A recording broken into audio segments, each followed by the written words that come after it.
Chief Justice Roberts, President Carter, President Clinton, President Bush, President Obama, fellow Americans, and people of the world, thank you.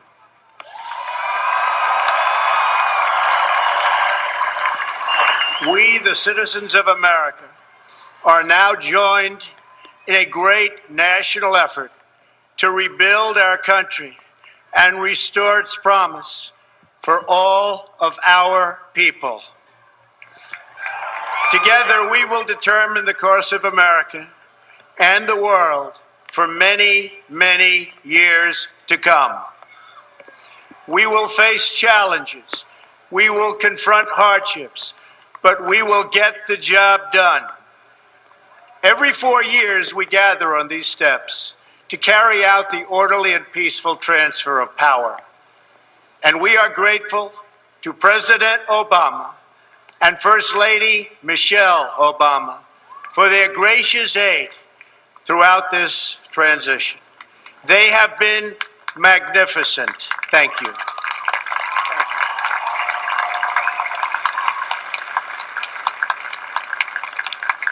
Today's ceremony, however, has very special meaning, because today we are not merely transferring power from one administration to another or from one party to another, but we are transferring power from Washington, D.C., and giving it back to you, the people.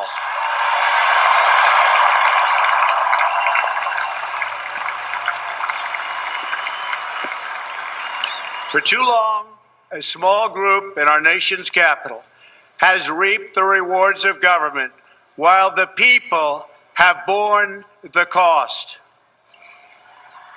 Washington flourished, but the people did not share in its wealth. Politicians prospered, but the jobs left and the factories closed. The establishment protected itself, but not the citizens of our country. Their victories have not been your victories. Their triumphs have not been your triumphs. And while they celebrated in our nation's capital, there was little to celebrate for struggling families all across our land.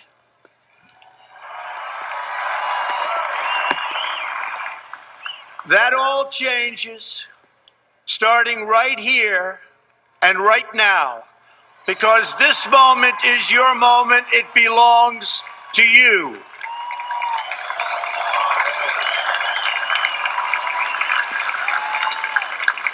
It belongs to everyone gathered here today and everyone watching all across America. This is your day.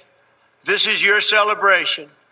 And this, the United States of America, is your country.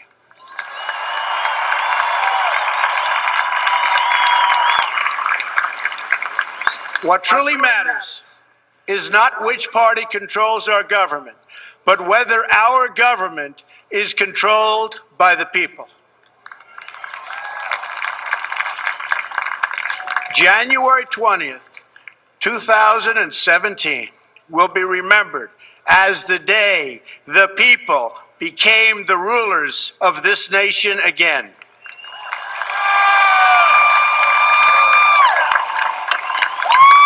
The forgotten men and women of our country will be forgotten no longer. Everyone is listening to you now. You came by the tens of millions to become part of a historic movement, the likes of which the world has never seen before. At the center of this movement is a crucial conviction that a nation exists to serve its citizens. Americans want great schools for their children, safe neighborhoods for their families, and good jobs for themselves. These are just and reasonable demands of righteous people and a righteous public. But for too many of our citizens, a different reality exists. Mothers and children trapped in poverty in our inner cities, rusted out factories scattered like tombstones across the landscape of our nation, an education system flush with cash, but which leaves our young and beautiful students deprived of all knowledge. And the crime, and the gangs, and the drugs that have stolen too many lives and robbed our country of so much unrealized potential. This American carnage stops right here and stops right now.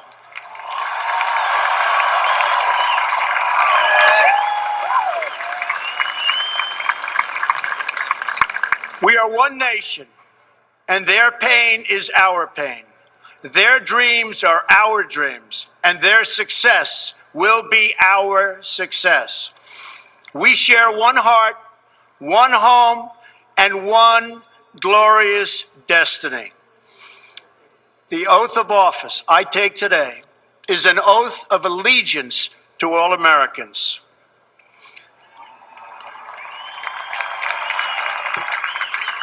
For many decades, we've enriched foreign industry at the expense of American industry, subsidized the armies of other countries while allowing for the very sad depletion of our military. We've defended other nations' borders while refusing to defend our own.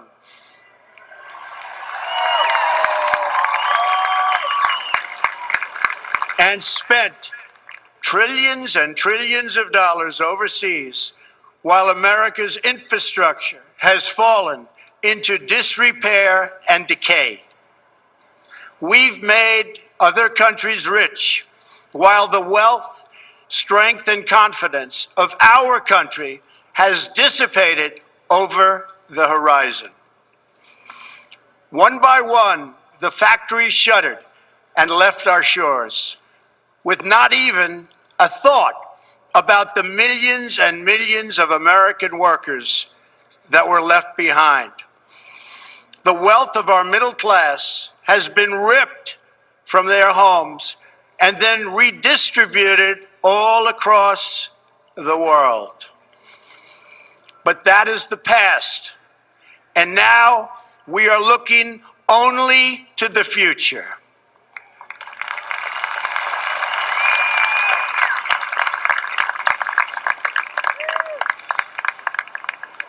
We assembled here today are issuing a new decree to be heard in every city, in every foreign capital, and in every hall of power. From this day forward, a new vision will govern our land. From this day forward, it's going to be only America first. America first.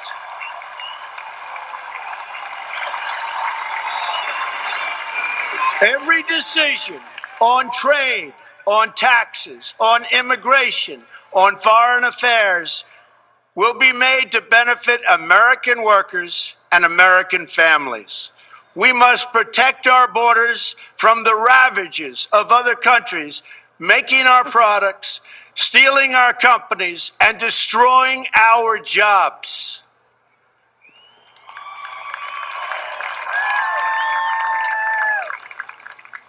Protection will lead to great prosperity and strength. I will fight for you with every breath in my body, and I will never, ever let you down.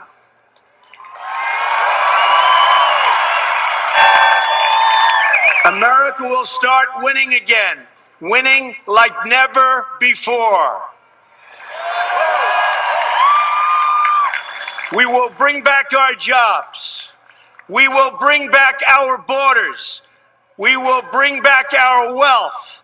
And we will bring back our dreams.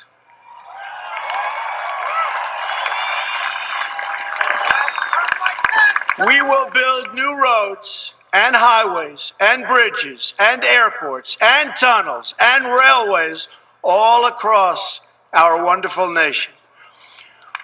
We will get our people off of welfare and back to work, rebuilding our country with American hands and American labor.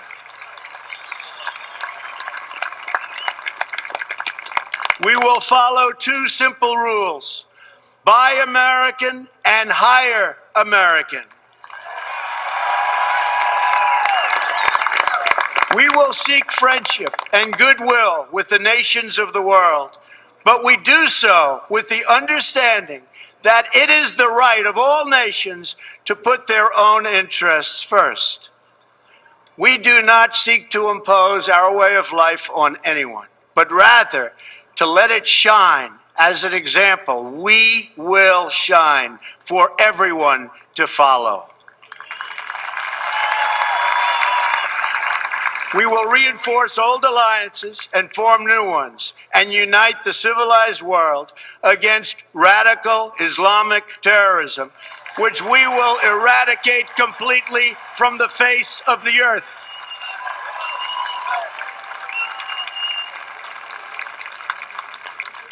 At the bedrock of our politics will be a total allegiance to the United States of America. And through our loyalty to our country, we will rediscover our loyalty to each other. When you open your heart to patriotism, there is no room for prejudice.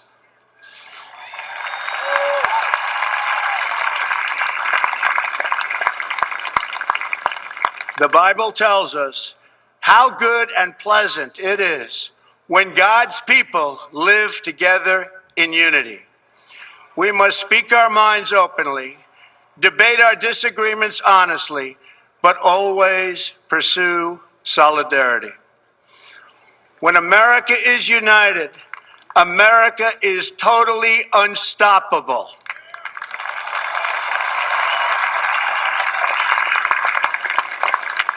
There should be no fear.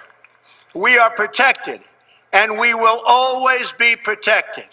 We will be protected by the great men and women of our military and law enforcement. And most importantly, we will be protected by God.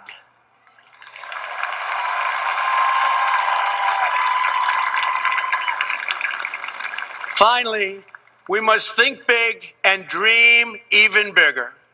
In America, we understand that a nation is only living as long as it is striving. We will no longer accept politicians who are all talk and no action, constantly complaining, but never doing anything about it.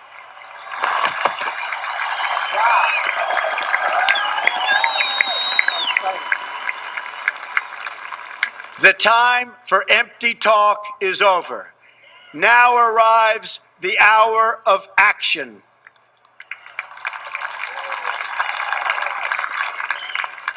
Do not allow anyone to tell you that it cannot be done. No challenge can match the heart and fight and spirit of America. We will not fail. Our country will thrive and prosper again.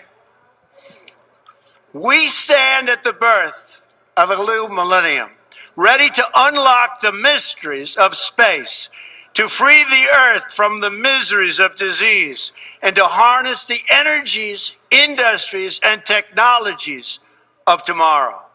A new national pride will stir our souls, lift our sights, and heal our divisions. It's time to remember that old wisdom our soldiers will never forget, that whether we are black or brown or white, we all bleed the same red blood of patriots.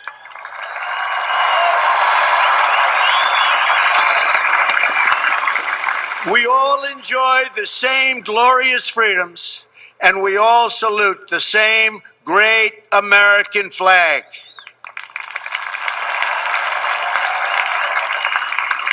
And whether a child is born in the urban sprawl of Detroit or the windswept plains of Nebraska. They look up at the same night sky, they fill their heart with the same dreams, and they are infused with the breath of life by the same Almighty Creator.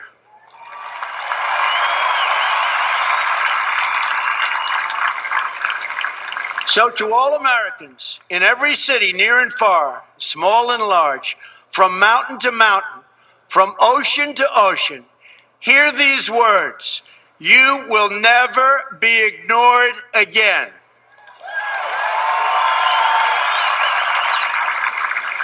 Your voice, your hopes, and your dreams will define our American destiny. And your courage and goodness and love will forever guide us along the way. Together, we will make America strong again.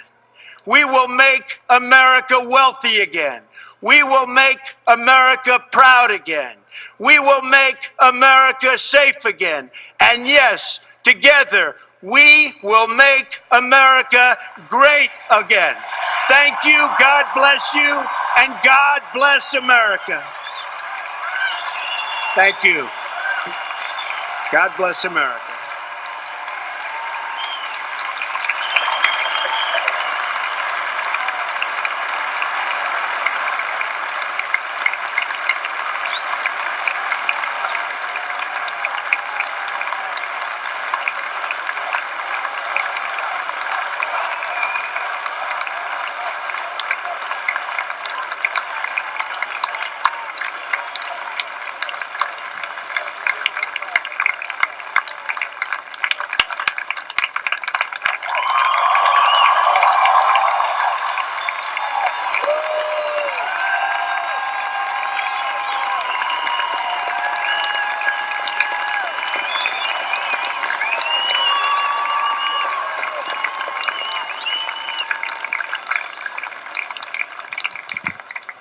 This time, I call on Rabbi Marvin Heyer, Reverend Franklin Graham, and Bishop Wayne T. Jackson to provide readings and the benediction.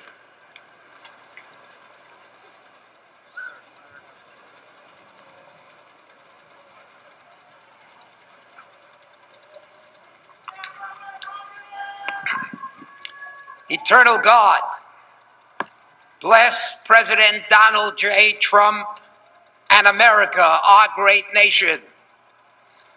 Guide us to remember the words of the psalmist, who may dwell on your holy mountain, one who does what is right and speaks the truth, who knows that when you eat the labor of your hands, you are praiseworthy, that he who sows in tears shall reap in joy, because the freedoms we enjoy are not granted